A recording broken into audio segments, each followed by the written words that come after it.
Back સુપ્રસિદ્ધ યાત્રાધામ ડાકોરના રણછોડરાયજી મંદિરમાં દિવાળીના બીજા દિવસે અન્નકૂટ ઉત્સવની ભવ્ય ઉજવણી કરાઈ। ગુજરાતમાં માત્ર ડાકોરનું જ મંદિર એકમાત્ર એવું મંદિર છે જ્યાં પ્રસાદ વહેંચાતો નથી પણ લૂંટવામાં આવે છે। ભક્તિ, પરંપરા, શ્રદ્ધાનું અદ્ભુત સમન્વય રજૂ કરતી આ પરંપરામાં રણછોડરાયજીના દરબારમાં ભાવ વિભોર દ્રશ્યો પણ સર્જાતા હોય છે। સુપ્રસિદ્ધ યાત્રાધામ ડાકોર ખાતે રણછોડરાયજી મંદિરમાં ભવ્ય અન્નકૂટ ઉત્સવ ઉજવવામાં આવ્યો હતો। રાજાધિરાજ રણછોડરાયજીને 151 મણનો અન્નકૂટ ધરાવાયો હતો। વર્ષોથી ચાલી આવતી મંદિરની પરંપરા મુજબ આ અન્નકૂટ ભાવિકો દ્વારા લૂંટવામાં આવ્યો હતો, જેમાં 80 ગામના લોકોએ 11 મિનિટમાં આખો પ્રસાદ લૂંટી લીધો। ડાકોર રણછોડરાયજી મંદિરમાં પ્રતિવર્ષ દિવાળીના બીજા દિવસે બેસતા વર્ષે અન્નકૂટ યોજવાની પરંપરા છે, જે અનુસાર દિવાળીના બીજા દિવસે અન્નકૂટ ઉત્સવ યોજવામાં આવ્યો હતો। રણછોડરાયજીને અન્નકૂટનો પ્રસાદ ધરવામાં આવે છે। તેનું વિશેષ મહત્વ એ છે કે આ પ્રસાદ વહેંચવામાં આવતો નથી, પરંતુ ભાવિકો દ્વારા તેને લૂંટવાની પ્રથા છે। આજુબાજુના ગામના બધા આવીને અહીંયા પ્રસાદ લૂંટે છે। બધા ભક્તો પ્રેમથી લૂંટે છે, પ્રેમથી બધા પ્રસાદ વેચાણ કરે છે અને બધા એક ગામથી બધે પ્રસાદ મોકલાય છે। આ પરંપરા વર્ષો જૂની અમારે ચાલી આવી છે। સવારે મંદિરમાં ગોવર્ધન પૂજા કરવામાં આવે છે અને ત્યારબાદ અન્નકૂટ ઉત્સવ યોજવામાં આવે છે। અન્નકૂટની મહાઆરતી બાદ પ્રસાદ લૂંટવામાં આવે છે, જે પ્રસાદ ભાવિકોને પણ આપવામાં આવે છે। એવી માન્યતા પણ છે કે આ પ્રસાદને આરોગવાથી આખું વર્ષ નિરોગી રહેવાય છે। અંકોટ લૂંટવા આજે આવે છે। અંકોટની પરંપરા 800 વર્ષથી ચાલી રહી છે। એમાં આ અંકોટ છે એક જાતનો પ્રસાદ છે। પ્રસાદ એટલે પ્રસાદને અમે લૂંટ કરીએ છીએ અને એ બધાને પ્રસાદ અમે વેચીએ છીએ અને શાંતિથી બધા હળી મળીને આ બધા ભાઈઓ છે, હળી મળીને અમે લૂંટીને એને ખાઈએ છીએ, બધાને વેચીએ છીએ। ભગવાનને બધા ભોગ તો લાગતા જ હોય છે, પણ અન્નકૂટ એક વિશેષ ભોગ છે। ભગવાન સન્મુખ ધરાવવામાં આવેલા અન્નકૂટમાં કેસર, ચોખા, બેસન, મોરસ સહિતની સામગ્રીની વિવિધ વાનગીઓ તેમજ શુદ્ધ ઘીની વિવિધ મીઠાઈ ધરાવવામાં આવી હતી।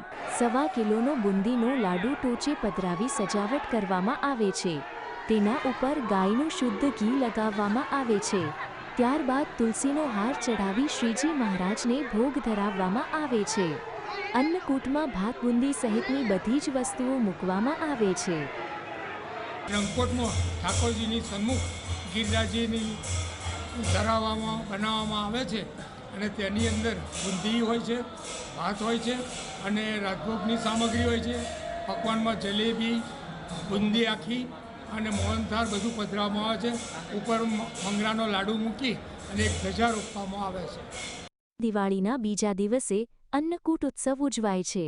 આશરે 250 વર્ષથી એટલે કે મંદિરના નિર્માણકાળથી આ પરંપરા ચાલે છે। આ અનોખી ધાર્મિક પ્રથા અંતર્ગત આસપાસના 80 ગામના લોકોને આ પ્રસાદ લેવા માટે ખાસ આમંત્રિત કરાયા હતા।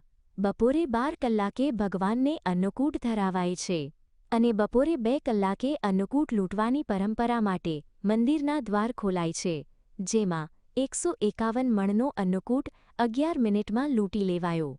અન્નકૂટમાં આસપાસના ગામના ખેડૂતો પોતાના પાકનો પહેલો ફાલ ભગવાનને ધરાવે છે।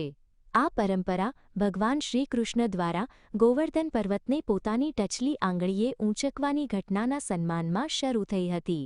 ઊંચા પર્વતનો ભાવ કરી ઊંચો અન્નકૂટ ધરાવવામાં આવે છે। અમે પોતે તો આરોગીશું, બીજાને પણ સાથે સાથે જે આરોગ્ય આપી દઈશું। કેવો આનંદ લાગે છે તમને અંકુટનો અમારો પહેલો અનુભવ છે, પણ ખરેખર અહીંયા જે રીતનો માહોલ છે એ જોઈને એવું લાગે છે કે ખરેખર બહુ સરસ અને એકદમ ઉત્સાહિત છીએ। લૂંટેલા આ પવિત્ર પ્રસાદને લઈ જનાર લોકો પોતાના પરિવારજનો, જરૂરિયાતમંદો અને પશુઓને ખવડાવે છે, તેમજ ઘરે પરત ફરતી વખતે બહાર ઊભેલા અન્ય ભક્તોને પણ પ્રસાદી આપે છે। આ નજારો જોવા માટે મોટી સંખ્યામાં ભક્તો મંદિરમાં ઉમટી પડ્યા હતા। કહેવાય છે કે સમગ્ર ભારતમાં માત્ર 2 મંદિરોમાં જ અન્નકૂટ લૂંટવાની પરંપરા જોવા મળે છે, એક રાજસ્થાનના નાથદ્વારામાં અને બીજું ગુજરાતના ડાકોરમાં।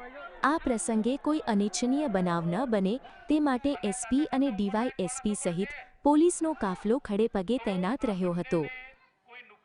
જે સ્થાનિક પરંપરા છે એ પરંપરા મુજબ અન્નકૂટ માટે જે આજુબાજુના ગામના જે આગેવાનો અને સરપંચો જે આવશે અને એ પોતાના હકને અહીંથી ડાકોર મંદિરમાંથી ગ્રહણ કરશે. એ સમગ્ર પ્રસંગમાં એવું કહેવાય છે કે અન્નકૂટની લૂંટ, પરંતુ એ પરંપરાગત રીતે ઉજવાતો ઉત્સવ છે અને આજે બહુ સારી રીતે ઉજવાઈ રહ્યો છે. અહીં મળેલો પ્રસાદ ભગવાનના આશીર્વાદ માનવામાં આવે છે અને તેને વર્ષના પ્રથમ ભોગ તરીકે પૂજનીય માનવામાં આવે છે. આ પરંપરા પેઢીઓથી ચાલુ છે અને આજે પણ લોકો સમર્પણ ભાવ સાથે તેમાં ભાગ લે છે.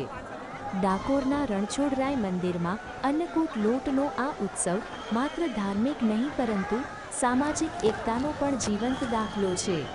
શીતલ ભટ્ટ, GSTV ડાકોરન.